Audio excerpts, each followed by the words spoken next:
ಕರ್ನಾಟಕದ ರೈತ ಬಾಂಧವರಿಗೆ ಮತ್ತು ನಮ್ಮ ಭಾರತದ ರೈತ ಬಾಂಧವರಿಗೆ ನಮಸ್ಕಾರಗಳು. ನಾನಿವತ್ತು ಬೆನಕನಹಳ್ಳಿ, ಇಂಡಿ ತಾಲೂಕು ಬೆನಕನಹಳ್ಳಿ, ವಿಜಯಪುರ ಡಿಸ್ಟಿಕ್ ಬೆನಕನಹಳ್ಳಿಗೆ ಬಂದೀನಿ. ನನ್ನ ಜೊತೆ ಸನ್ಮಾನ್ಯ ರಾಜಶೇಖರ್ ನಿಂಬುರ್ಗಿ ಮತ್ತು ಶ್ರೀಮತಿ ರಾಜಶೇಖರ್ ನಿಂಬುರ್ಗಿ ಅವರು ಕುಂತಿದ್ದಾರೆ. ನಮಸ್ಕಾರ. ಇವತ್ತಿಲ್ಲಿ ಯಾಕೆ ಬಂದಿದ್ದೀನಿ ಅಂದರೆ, ಈಗಾಗಲೇ ನಾನು ಇವ್ರ ಬಗ್ಗೆ ಸಾಕಷ್ಟು ಯೂಟ್ಯೂಬ್ಗಳಲ್ಲಿ ಮಾಡಿ ನಾನು ಬಿಟ್ಟಿದ್ದೀನಿ. ನೋಡಿದ್ನು ಕರ್ನಾಟಕದಲ್ಲಿ ಸುಪ್ರಸಿದ್ಧ ರೈತರು ಅಂತ ಇವರು ಬಿರುದು ಪಡೆದಾರೆ, ರೈತ ಪಂಡಿತ ಪ್ರಶಸ್ತಿ ಪಡೆದಾರೆ. ಈಗ ಮೊನ್ನೆ ಒಂದು 8 ದಿವಸ ಆಯ್ತು ಸರ್. ಹ್ಞೂ ರೀ, 6ನೇ ತಾರೀಕಿಂದ ಕೊಟ್ಟಾರೆ. ಹಾಂ, ಡಿಸೆಂಬರ್ 6ನೇ ತಾರೀಕು ದಿಲ್ಲಿಗೆ ಹೋಗಿದ್ದರು ಸಾಹೇಬರು. ಎದಕ್ಕೆ ಹೋಗಿದ್ರಪ್ಪ ಅಂದ್ರೆ, ಅವರು ಅಲ್ಲಿ ಕೇಂದ್ರ ಸರ್ಕಾರದಿಂದ, ಮೋದಿ ಗೌರ್ಮೆಂಟದಿಂದ ಮಿಲಿಯನಿಯರ್ ಪ್ರಶಸ್ತಿ ಬಂದದ. ಮಿಲಿಯನಿಯರ್ ಪ್ರಶಸ್ತಿ ಅಂದ್ರೆ 10 ಲಕ್ಷಕ್ಕಿಂತ ಮೇಲ್ಪಟ್ಟು, 10 ಲಕ್ಷದಿಂದ 1 ಕೋಟಿವರೆಗೆ ಯಾರು ಗಳಿಸ್ತಿರ್ತಾರೆ ವಾರ್ಷಿಕವಾಗಿ, 10 ಲಕ್ಷ ರೂಪಾಯಿಗಳಿಂದ 1 ಕೋಟಿ ರೂಪಾಯಿಗಳವರೆಗೆ ವರ್ಷಕ್ಕೆ ಯಾರು ಆದಾಯ ತೆಗಿತಾರ ಅವರಿಗೆ ಮಿಲಿಯನಿಯರ್ ಪ್ರಶಸ್ತಿ ಅಂತ ಕೊಡ್ತಾರೆ. ಅದಕ್ಕೆ ಅವರಿಗೆ ಮಿಲಿಯನೇರಿ ಇಲ್ಲಿ ಪ್ರಶಸ್ತಿಗಳದಾವ. ನಿಮ್ಮ ಮುಂದೆ ಇಟ್ಟಿದ್ದೀನಿ, ನಾನು ಪ್ರಶಸ್ತಿಗಳಿಟ್ಟಿದ್ದೀನಿ. ಇವು ಮಿಲಿಯನೇರ್ ಪ್ರಶಸ್ತಿವು, ಸಾರಿ, ಇವು ಮಿಲೇನಿಯರ್ ಪ್ರಶಸ್ತಿ. ಇವನ್ನ ಪಡೆದಿದ್ದಾರೆ ಇವರು. ಈ ಸರ್ಟಿಫಿಕೇಟ್ಗಳನ್ನು ಕೊಟ್ಟದಕ್ಕೆ ಕೇಂದ್ರ ಸರ್ಕಾರ, ಸೆಂಟ್ರಲ್ ಗೌರ್ಮೆಂಟು ಆಯಿತು. ಇವೆರಡು ಏನದ ಇದನ್ನು ಕೊಟ್ಟಾರ ಅವರು, ಪಾರಿತೋಷಿಕಗಳನ್ನು ಕೊಟ್ಟಾರ ಅವರಿಗೆ. ಮಿಲಿಯನಿಯರ್ ನಮ್ಮ ಬಿಜಾಪುರ ಡಿಸ್ಟಿಕ್, ಕರ್ನಾಟಕ ಬಿಜಾಪುರ ಡಿಸ್ಟಿಕ್ದಿಂದ ಓನ್ಲಿ 3 ಜನ ಸೆಲೆಕ್ಟ್ ಆಗಿದ್ದರು. ಒಂದು ಸಾಹೇಬರು ಸನ್ಮಾನ್ಯ ರಾಜಶೇಖರ್ ನಿಂಬುರ್ಗಿ ಅವರು, ಇನ್ನೊಬ್ಬರು ಸನ್ಮಾನ್ಯ ಬೀರಪ್ಪ ವಗ್ಗಿ ಅಂತ ತಾಂಬಾದವರು, ಇನ್ನೊಬ್ಬರು ಕೋಲಾರದವರು ಸಿದ್ದಪ್ಪ ಬಾಲ್ಗೊಂಡ ಸಾಹೇಬರು. ಇವರು 3 ಮಂದಿಗೆ ಸೆಲೆಕ್ಟ್ ಆಗಿತ್ತು. ಇವರಿಬ್ಬರು ಮಾತ್ರ ದೆಹಲಿಗೆ ಹೋಗಿದ್ದರು. ಯಾರು? ವಗ್ಗಿ ಸಾಹೇಬರು, ಇವರು ಕೂಡಿ ಹೋಗಿದ್ದರು. ಇದು ನಾನು ಲಾಗ್ ಇವರು ಹಿಂದ್ಗಡೆ ಇದು ಯಾಕೆ ಮಾಡ್ತಾ ಇದ್ದೀನಿ ಅಂದರೆ, ಇದು ರೈತರಿಗೆ ಇದು ಒಂದು ಪ್ರೇರಣೆ ಆಗಲಿ. ಇದರಿಂದ ಎಲ್ಲರೂ ಏನು ಹೇಳ್ತಾರೆ, ರೈತರು ಏನು ಮಾಡ್ತಾರೆ, ಉರುಳು ಹಾಕೋತಾರೆ, ಸಾಯ್ತಾರೆ, ಹೋಗ್ತಾರೆ, ಅದನ್ನು ಮಾಡ್ತಾರೆ, ಬರೀ ಇದೇ ಮೀಡಿಯಾದವ್ರು ಎಬ್ಬಿಸ್ತಾರೆ. ರೈತರು ಲಕ್ಷಾಧೀಶರು, ಕೋಟ್ಯಾಧೀಶರು ಆಗೋರು ಅದರ ಅನ್ನೋಕ್ಕೆ ಇವರೇ ಉದಾಹರಣೆಗಳು. ಇವರು ಸತತ ಮುಂಜಾನೆ 6ಕ್ಕೆ ಎದ್ರು ಅಂದ್ರೆ ಸಾಯಂಕಾಲ 6 ತನಕ ದುಡಿಯೋದು ಒಂದೇ ಕೆಲಸ. ಅವ್ರ ಅಮ್ಮವ್ರು ಬುತ್ತಿ ತರ್ಕೊಂಡು ಅವ್ರ ಹತ್ರ ಹೋಗೋದೇ ಕಳ. ಇಲ್ಲಿಗೂ ಬರೋದಿಲ್ಲ, ಅಲ್ಲಿಗೆ ಹೋಗ್ತಾರೆ ಹಿಂದೆ. ಈಗ ಒಬ್ಬ ಪುರುಷ ಮುಂದೆ ಬರಬೇಕು, ಮಿಲಿಯನೇರೇ ಆಗಲಿ, ಬಿಲಿಯನೇರೇ ಆಗಲಿ, what ever it may be, ಯಾವುದೇ ಅವಾರ್ಡ್ ತೊಗೊಳ್ಳಿ. ಒಂದು ಪುರುಷ ಮುಂದೆ ಬರಬೇಕು ಅಂದ್ರೆ ಹೆಣ್ಣು ಕಾರಣ. ಹೆಂಗಂದ್ರೆ, ಮೊದಲು ತಾಯಿ ಕಾರಣ, ತಾಯಿಯಿಂದ ಬೆಳೆದು ದೊಡ್ಡವಾಗ್ತಾನೆ. ಅದ ನಂತರ ಆ ಸ್ಥಾನಕ್ಕೆ ಹೆಂಡತಿ ಬರ್ತಾಳೆ. ಇವರಿಬ್ಬರದು ಪರಿಶ್ರಮ, ಇವರಿಬ್ಬರ ಪ್ರೀತಿ ಪರಿಶ್ರಮಗಳು ಇರಲಿಲ್ಲ ಅಂದ್ರೆ ಯಾರು ಯಾವ ಪ್ರಶಸ್ತಿಗಳನ್ನು ಪಡೆಯೋದಿಲ್ಲ. ಅದಕ್ಕೆ ಅಮ್ಮವ್ರಿಗೆ ಇವತ್ತು ಬಂದು ಮಗ್ಗಲು ಕುಂಡ್ರಿ ಅಂತ ಹೇಳಿ ನಾನು. ಇವರು ಏನೇ ಬೆಳವಣಿಗೆ ಆಗ್ಬೇಕಾದ್ರೆ ಅವರು ಅರ್ಧಾಂಗಿ ಅಂದ್ರೆ ಅವ್ರದ್ದು ಅರ್ಧ ಕ್ರೆಡಿಟ್ ಅವ್ರಿಗೆ ಹೋಗ್ತದೆ. ಅದಕ್ಕೇನದ, ಇವತ್ತು ನಾವು ಇಲ್ಲಿಗೆ ಬಂದು ವ್ಲಾಗ್ ಮಾಡ್ತೇವೆ. ಈಗೆಲ್ಲ ಅವರಿಗೆ ದೆಹಲಿ ಒಳಗೆ ಏನೇನಾಯಿತು, ಹ್ಯಾಂಗೆ ಸನ್ಮಾನ ಮಾಡಿದ್ರು, ಹ್ಯಾಂಗೆ ಹೋದ್ರಿ, ಹ್ಯಾಂಗೆ ಬಂದ್ರಿ, ಇವೆಲ್ಲ ನಾ ಕೇಳಬೇಕಾಗ್ಯದ. ಅದಕ್ಕಿಂತ ಮುಂಚೆ ನಾನು ನಮ್ಮ ಶಿರ್ಡಿ ಸಾಯಿಬಾಬಾ ಮಂದಿರ, ಹೊನಗನಹಳ್ಳಿ, ವಿಜಯಪುರ, ನಮ್ಮ ಮಂದಿರದ ವತಿಯಿಂದ 2 ದಂಪತಿಗಳಿಗೆ ಸನ್ಮಾನ ಮಾಡಿ ನಮ್ಮದೊಂದು ಮೊಮೆಂಟೋ ಕೊಡ್ತೀನಿ ನಾ ಈಗ. ಇವತ್ತು ಸಾಧಿಸಿದಂಗೆ ಸಾಹೇಬರ ಮಗಳು ಗೊತ್ತ್ರಿ, ಗಾಯತ್ರಿ, ಅಡ್ರೆಸ್ ಏನಂದ್ರೆ ರೇವತಿ ನಿಮ್ಮ ಹೆಸರು ಹ್ಞೂ ರೀ. ಮತ್ತು ಗಾಯತ್ರಿ ಆಗತ್ತೆ ಆಕಿ ಗಾಯತ್ರಿ ಆಕಿರಿ ಆಕಿ ಗಾಯತ್ರಿ ಏನ್ರಿ ನೀವು ರೇವತಿ ಏನ್ರಿ ಇವತ್ತು ಸಾಧಿಸ್ದಂಗೆ ಯಾವ ಊರು ಅಂದ್ರೆ ನಿಮ್ಮದು ಬಬಲೇಶ್ವರಕ್ಕೆ ಕೊಟ್ಟಿದ್ದಾರೆ ಸರ್ ಮಗಳು ರೇವತಿ ಹಂಚಿನಾಳ್ ಅಂತ ಹೇಳಿ ಅಲ್ಲಿ ಮನೆ ಅಲ್ಲಿಂದ ಬಂದಿದ್ದಾರೆ ತವ್ರ ಮನೆಗೆ ಅಂತ ಏನೋ ಅವರು ಒಂದೆರಡು ದಿವಸ ಅನಾಯಾಸವಾಗಿ ಬಂದಿದ್ರು ಇವತ್ತು ಸನ್ಮಾನ ಮಾಡ್ಲಿಕ್ಕೆ ಅದೇ ಯಾರೇ ಹೆಣ್ಮಕ್ಳ ಕೈಲೇ ಮಾಡಿಸ್ಬೇಕು ಅಂತ ಅಂತಿದ್ದ ಪಾಪ ಅವ್ರ ಮಗಳೇ ಬಂದುಬಿಟ್ಟಿದ್ದಾರೆ ಅವರಿಂದ ನಾ ಮಾಡಿಸ್ತಾ ಇದ್ದೀನಿ ಹಾಂ ಅದೊಂದು ಶಾಲ್ ತಗೋರಿ ಮೊದಲು ಶಾಲ್ ಹಾಕ್ರಿ ಹಾಕ್ರಿ ಇದನ್ನು ಹಾಕ್ತು ಮೊದಲು ಶಾಲ್ ಹಾಕ್ರಿ ಎದ್ದು ಬಂದ್ರು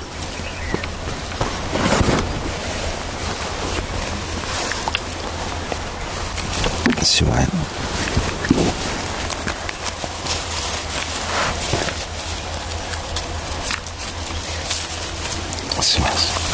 ಕೂಡ್ರಿ ಹಿಂಗೆ ಕೂಡ್ರಿ ತೆಗೇನು ಬ್ಯಾಡ್ರಿ ಸರ್ ಇವು ತೆಗೇನು ಬ್ಯಾಡ್ರಿ ಏನು ಬೇಡ ಈಗ ಮಗಳ ರೇವತಿ ಕಡೆಯಿಂದ ತಾಯಿಯವ್ರಿಗೆ ಮಾಡಿದ್ರು ನಾನು ಇವ್ರಿಗೆ ಮಾಡಿದೆ ಈ ಸನ್ಮಾನ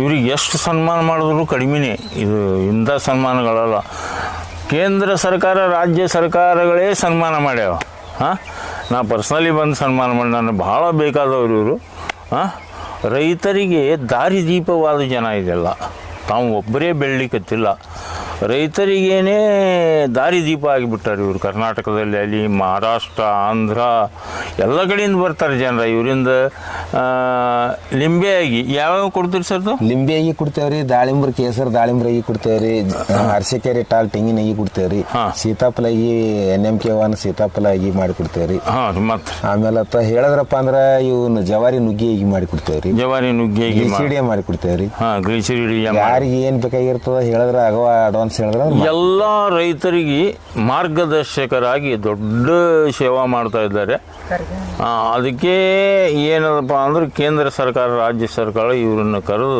ದಿಲ್ಲಿಗೆ ಹೋಗಿದ್ದರು ಮೊನ್ನೆ 6ನೇ ತಾರೀಕು ಡಿಸೆಂಬರ್ 6, 2023 ಇವರಿಗೆ ಸನ್ಮಾನ ಮಾಡಿದ್ರು ಆ ಸನ್ಮಾನ ಮಾಡಿದ್ದಕ್ಕಾಗಿ ನಾನು ನಮ್ಮ ಗುಡಿ ವತಿಯಿಂದ ನಮ್ಮ ಮಂದಿರಕ್ಕೆ ಭಾಳ ಬರ್ತಾರೆ ಸರು ನಮ್ಮ ತೋಟದ ನಾವು ಸಾವಯವ ಮಾಡ್ತೇವೆ ನಾವು ಒಂದಿಷ್ಟು ಏನಾದರೂ ಒಕ್ಕಲ್ತನ ಮಾಡ್ತೇವೆ ಅಂದ್ರೆ ಅವರು ಡೈರೆಕ್ಷನ್ ಅವರು ಉಪದೇಶ ಭಾಳ ನನಗೆ ಏನೋ ಅವ್ರ ಉಪದೇಶ ಕೆಳಗೆ ಮಾಡ್ತಾಯಿದ್ದೇವೆ ನಾವು ಸಾವಯವ ಕೃಷಿಯನ್ನು ಅದಕ್ಕೆ ಇವತ್ತು ಮಾಡಿ ಅವರ ಅನುಭವಗಳನ್ನು ಹಂಚಿಕೋಬೇಕು ಎಲ್ಲ ರೈತರಿಗೆ ಇದು ಮಾಡಬೇಕು ಸನ್ಮಾನ ಆದ ನಂತರ ಅವ್ರಿಗೆ ಇಂಟರ್ವ್ಯೂ ಕೊಡಬೇಕು ಅಂತ ತಿಳ್ಕೊಂಡು ತೊಗೋಬೇಕು ಅಂತ ತಿಳ್ಕೊಂಡು ಬಂದಿದ್ದೀನಿ ನಾನು ಇನ್ನು ಮುಂದೆ ಇದಾದ ಕೂಡಲೇ ಏನದ ನಾವು ಅವರ ಕೆಲವೊಂದು ಅನುಭವದ ಮಾತುಗಳನ್ನು ತಮಗೆ ಹೇಳಿಸ್ತೀನಿ ಬನ್ನಿರಿ ನಮಸ್ಕಾರ ಇದು ನಮ್ಮ ಮಂದಿರದ ಮೂಮೆಂಟು ಇದೆ ನಮ್ಮ ಶಿರಡಿ ಸಾಯಿ ಮಂದಿರದ ಮೂಮೆಂಟು ಇದೆ ಇದು ಸಾಹೇಬರಿಗೆ ನಾ ಕೊಡ್ತಾಯಿದ್ದೀನಿ ಹಾಂ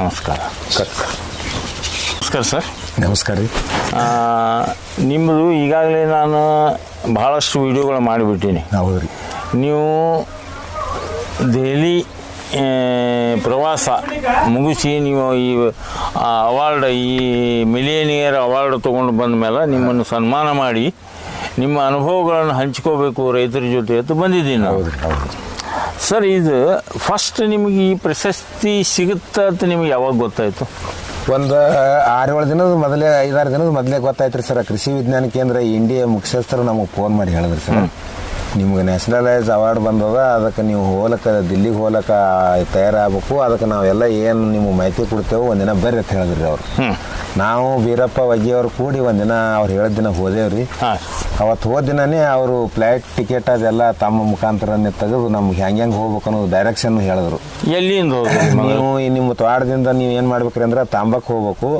ತಾಂಬಾದಿಂದ ಬಸ್ಸಿಗೆ ಕೂತು ದೇವ್ರಿಪ್ಪರಿಗೆ ಹೋದ್ರಿ ಅಂದ್ರೆ ಗುಲ್ಬರ್ಗಕ್ಕೆ ಹೋಗೋ ಬಸ್ ಬರ್ತಾವ ವಿಜಯಪುರದಿಂದ ಗುಲ್ಬರ್ಗಕ್ಕೆ ಹೋಗಿ ನೀವು ಇಳಿದ್ರಿ ಅಂದ್ರೆ ಅಲ್ಲಿ ಗುಲ್ಬರ್ಗಾದ ಕೃಷಿ ವಿಜ್ಞಾನ ಕೇಂದ್ರದ ಮುಖ್ಯಸ್ಥರು ರಾಜು ತೆಗೇಳಿ ಸರ್ ಅಂತ ಹೇಳಿರ್ತಾರೆ ಅವ್ರು ನಿಮ್ಗೆ ಬಂದು ಕರ್ಕೊಂಡು ಹೋಗಿ ಅಲ್ಲಿ ನೀವು ಅವತ್ತೊಂದಿನ ಅಲ್ಲಿ ವಸ್ತಿ ಹೋಗಿರಿ ಸಂಜೆ ಅಟ್ಟಿಗೆ ನೀವು ಗುಲ್ಬರ್ಗಕ್ಕೆ ಹೋದ್ರಿ ಅಂದ್ರೆ ನಿಮ್ಗೆ ರೈತರ ಅದೀರಿ ಮತ್ತೆ ನಿಮಗೆ ಭಾಷಾ ಪ್ರಾಬ್ಲಮ್ ಆಗೋದ್ರಿಂದ ನೀವೇ ದೆಹಲಿಗೆ ಹೋಗೋದು ವಿಮಾನದಾಗ ಹೋಗೋದು ತೊಂದರೆ ಆಗ್ತದ.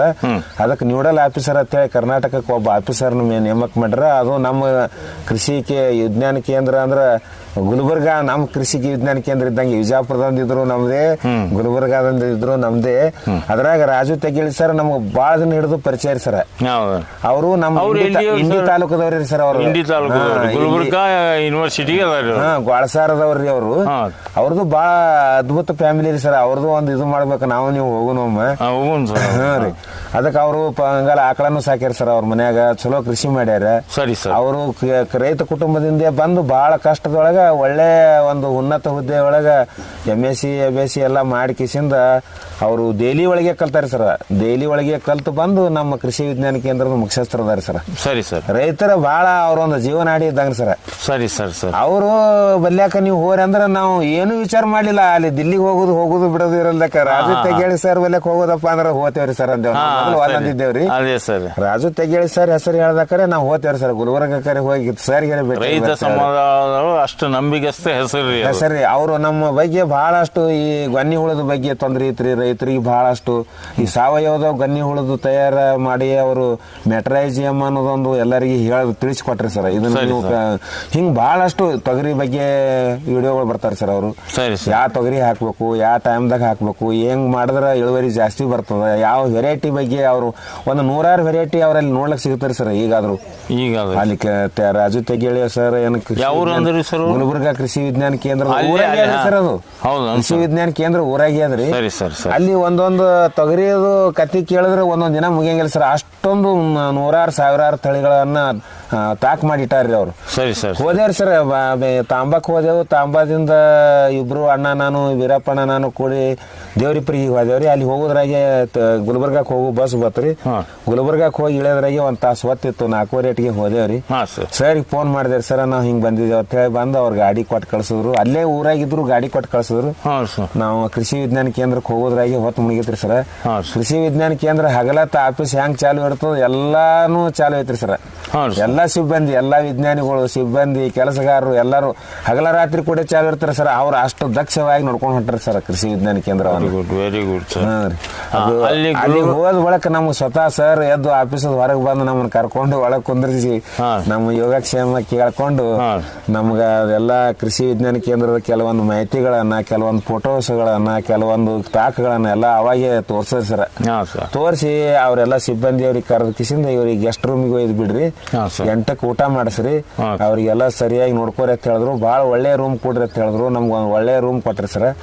ನಮ್ಗೆ ಊಟದ ವ್ಯವಸ್ಥೆ ಬಾಳ ಚಂದ ಮಾಡಿದ್ರಿ ಸರ್. ನಾವು ಹೆಂಗ್ ಮನ್ಯಾರ ರೊಟ್ಟಿ ಪಲ್ಯ ಉಣ್ತೇವೆ ಹಂಗ ಊಟ ಮಾಡಿಸ್ರಿ. ಮತ್ತೆ ಅಲ್ಲಿ ಬಹಳಷ್ಟು ತರಬೇತಿದಾರರಿಗೂ ಊಟ ಹಂಗೆ ಕೊಡ್ತೇವ್ರಿ ಸರ್. ನಮ್ಗೆ ಹೆಂಗ್ ಊಟ ಕೊಟ್ರು ಅವ್ರಿಗೂ ಹಂಗೆ ಕೊಟ್ರು. ಒಳ್ಳೆ ಊಟ ಕೊಟ್ರಿ ಸರ್. ರಾತ್ರಿ ಅಲ್ಲೇ ಹಾಲ್ಟ್ ಮಾಡಿ ಮನ್ಕೊಂಡೇವ್ರಿ ಗೆಸ್ಟ್ ರೂಮ್ನಾಗ. ಸರ್ ಹೋಗೋ ಮುಂದೆ ಹೇಳಿ ಹೋಗಿದ್ರಿ ನಾವು 5:15 ಬರ್ತೇವೆ, ನೀವು 5:15 ರೆಡಿ ಆರಿ. ಅಲ್ಲಿ ನೀವು ಇಬ್ಬರೇ ಹೋಗಿದ್ರಿ? ಇಬ್ಬರೇ ಹೋಗಿದ್ದೀರಿ ಸರ್. ಗುಲ್ಬರ್ಗದವ್ರು ಯಾರು ಬಂದಿದ್ರು ಸರ್. ಅವ್ರ ನಸಿಕನ್ಯಾಗ ಬಂದ್ರಿ ಸರ್. ಅಲ್ಲಿ ಗುಲ್ಬರ್ಗ ಜಿಲ್ಲಾದವರು ಸರಿ ಸರ್. ಗುಲ್ಬರ್ಗಾದಿಂದ ಹೈದ್ರಾಬಾದ್ ನಸಿಕನ್ಯಾಗ 5ಕ್ಕೆ ನಾವು ರೆಡಿ ಆಗಿ ಕೂತು ಫೋನ್ ಮಾಡಿದ್ರಿ ಸರ್. ನಾವು ರೆಡಿ ಆಗಿದ್ದೇವೆ ಅಂತ ಹೇಳಿ 5:15 ಸರ್ ಗಾಡಿ ತಗೊಂಡ್ ಬಂದ್ರಿ, ಬುಲೆರೋ ಗಾಡಿ. ಅವರು ಗಣೇಶ್ ಅಂತ ಹೇಳಕ್ಸಿಂದ ಡ್ರೈವರ್ ಸರ್. ಅವರು ಎಲ್ಲ ಕೂಡಿ ಬಂದ್ರು. ನಾವೆಲ್ಲರೂ ಕೂಡಿ ರಾಯಚೂರದ ರೈತರು ಬಂದ್ರು, ಗುಲ್ಬರ್ಗದ ರೈತರು ಬಂದ್ರು. ಎಲ್ಲರೂ ಕೂಡಿ ಕಿಸಿಂದ 7 ಮಂದಿ ಹೈದರಾಬಾದ್ ಏರ್ಪೋರ್ಟಿಗೆ ಹೋದಾರ ಸರ್. ಜೀಪ್ನೊಳಗ? ಹ್ಞೂ ರೀ. ಗುಲ್ಬರ್ಗ ಜೀಪ್ನೊಳಗ ಹೈದ್ರಾಬಾದ್ ಏರ್ಪೋರ್ಟಿಗೆ ಹೋದ್ರಿ ಸರ್. ಎಷ್ಟು ತಾಸು ಹಿಡಿದ್ರಿ ಸರ್? 5 ತಾಸು ಹಿಡಿತ್ರಿ ಸರ್. ಅಲ್ಲಿಂದ 5 ತಾಸು ನಡ್ಬರ್ಕ ಒಂದ್ ಚಲೋ ಹೋಟೆಲ್ ನೋಡಿ, ರಾಘವೇಂದ್ರ ಅಂತ ಹೇಳಿ ಒಂದ್ ಹೋಟೆಲ್ ನೋಡಿ ನಮ್ಗೆ ನಾಷ್ಟ ಮಾಡಿಸ್ರಿ ಸರ್. Very good. ನಾಷ್ಟ ಮಾಡಿಸ್ಕೊಂಡು ಅಲ್ಲಿ ಈಗ ಗುಲ್ಬರ್ಗ ಬೀದರ್ ರೈತರು ಎಷ್ಟು ಜನ ಬಂದಿರಿ? 7 ಜನ ಇದ್ದಾರೆ ಸರ್ ರೈತರು. ಸರ್ ಒಬ್ರಿ ನೀವು ಬಿಡ್ಕೊಂಡು 7 ಜನ ಸರ್. 8 ಜನ ಅಲ್ಲಿಗೆ ಹೋದೇವ್ರಿ. ಹೈದ್ರಾಬಾದ್ ಹೋದ್ಮೇಲ್ರಿ ಸರ್? ಹೋದೆವು. ಅಲ್ಲಿ ಮತ್ತೆ ಊಟ ಮಾಡ್ಸರಿ ಸರ್. ಮತ್ತೊಮ್ಮೆ ಊಟ ಮಾಡಿಸಿ ಏರ್ಪೋರ್ಟಿಗೆ ಸೀದಾ ಡೈರೆಕ್ಟ್ ಅಲ್ಲಿ ನಾವು ಎಲ್ಲಿ ಹೋಗಿ ವಿಮಾನ ಏರ್ತೇವೆ ಅಲ್ಲಿ ತನಕ ಹೋಯ್ತ್ರಿ ಸರ್. ಅದು ಬುಲೆರೋ ಜೀಪ್ ರೀ ಸರ್. ಸರಿ ಸರ್. ಅಲ್ಲಿ ಹೋಗಿ ಇಳಿದ ಬಳಕ ನಾವೆಲ್ಲರೂ ಕೂಡಿ ಕಿಸಿಂದ ಅದು ಬೋರ್ಡಿಂಗ್ ಪಾಸ್ ಅಂತ ತಗೋಬೇಕಾಗ್ತಾರ ಸರ್. ಅಲ್ಲಿ ಹೋಗಿ ಬೋರ್ಡಿಂಗ್ ಪಾಸ್ ತಗೊಂಡು ಒಳಗೆ ಟಿಕೆಟ್ ಕೊಡ್ತಾರ್ರಿ. ನಮ್ಮನ್ನೆಲ್ಲ ಲಗೇಜ್ ಹೋಯ್ತು ಎಲ್ಲ ಚೆಕ್ ಮಾಡ್ತಾರ, ನಮ್ಮನ್ನು ಚೆಕ್ ಮಾಡ್ತಾರ. ನಮ್ಮಲ್ಲಿ ಯಾರಲ್ಲಿನೂ ಅಂತದೇನು ಚೆಕ್ ಮಾಡಿ ನೋಡಂತದ್ದು ಅದೇನು ಸಿಗಲಿಲ್ಲ. ಆದ್ರೂ 2, 3, 4 ತಾಣದಲ್ಲಿ ಎಲ್ಲ ಚೆಕ್ ಮಾಡ್ತಾರೆ. ರೂಲ್ ಪ್ರಕಾರ ಚೆಕ್ ಮಾಡಿದ್ರು ಟಿಕೆಟ್ ಕೊಟ್ರಿ ಸರ್. ಹಾಂ ಸರ್. ಈ ಟೈಮ್ಗೆ ಬರ್ತದ ನೀವು ಇಲ್ಲೇ ಕುಂಡ್ರ ಅಂತ ಹೇಳಿದ್ರು ಸ್ವಲ್ಪ ಟೈಮ್ ಇತ್ರಿ ಸರ್, ಒಂದು 10-15-20 ನಿಮಿಷ ಟೈಮ್ ಇತ್ರಿ. ಸರಿ ಸರ್. ಅಲ್ಲಿ ಎಲ್ಲರದು ಒಂದು ವೇಟಿಂಗ್ ಚೇರ್ಗಳು ಇದ್ದು ರೀ, ಕೂತೇವು. ಹಾಂ ಸರ್. ಆ ಟನ್ದ್ರಾಗೆ ನಮ್ಗೆ ಎಲ್ಲರಿಗೆ ಸಾಲಿಗೆ ನಿಂದ್ರ ಅಂತ ಹೇಳಿದ್ರು, ಸಾಲಿನೊಳಗೆ ಮತ್ತೊಮ್ಮೆ ಚೆಕ್ ಮಾಡಿಸಿಂದ ಒಳಗೆ ಬಿಟ್ರಿ ಸರ್. ನಾವು ಹೋಗಿ ವಿಮಾನದಾಗ ಕೂತೇವು.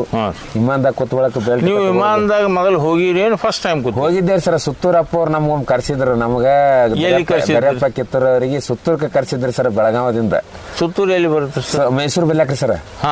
ಬಹಳ ದೊಡ್ಡ ಮಠ ರೀ ಸರ್ ಅದು. ಸುತ್ತೂರು ಮಠ JSW JSS ಅಂತ ಹೇಳಿ ಬೆಳಗಾವಿಂದ ಅಲ್ಲಿ ಹೋದಾಗ ಒಂದು ಪ್ಲೇನ್ದಾಗ ಕೂತಿದ್ರಿ ಹೋಗಿ ನಾವು ಮುತ್ತೇವ್ರಿಗೆ ನೀವು ನಮ್ಮ ಜಾತ್ರೆ ಅದ, ಜಾತ್ರೆ ಒಳಗ ಕೃಷಿ ಸಂಬಂಧಿತ ಕಾರ್ಯಕ್ರಮದೊಳಗೆ ನೀವು ಭಾಗವಹಿಸುವ ಮಾತಾಡ್ಬೇಕಾಗ್ಯದ, ಬರ್ರಿ ನೀವು ಉತ್ತರ ಕರ್ನಾಟಕದಿಂದ ಅಂತ ಹೇಳಿ ಒಮ್ಮ ಅಲ್ಲಿ ಕೃಷಿ ವಿಜ್ಞಾನ ಕೇಂದ್ರದ ಮುಖ್ಯಸ್ಥರು ಇಲ್ಲಿ ನಮ್ಮ ಜಮಖಂಡಿಯವರೇ ಅದಾರೆ ಸರ್, ಸತೀಶ್ ಅಂತ ಹೇಳಿ.